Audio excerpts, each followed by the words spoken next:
Balik mo. Sa taas. O baka pwede na tayong pumunta doon sa harap.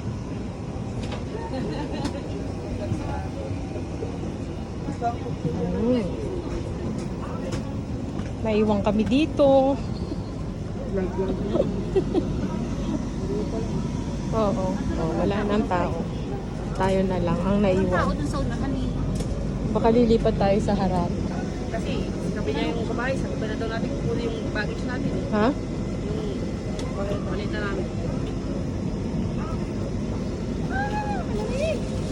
Hindi ko pa kukunin yung maleta ko. Ha? 4 na stop pa ako. Apa na stop pa tayo. Ako. Hindi na daw tayo bababa. Hindi na daw tayo papapa Dubai.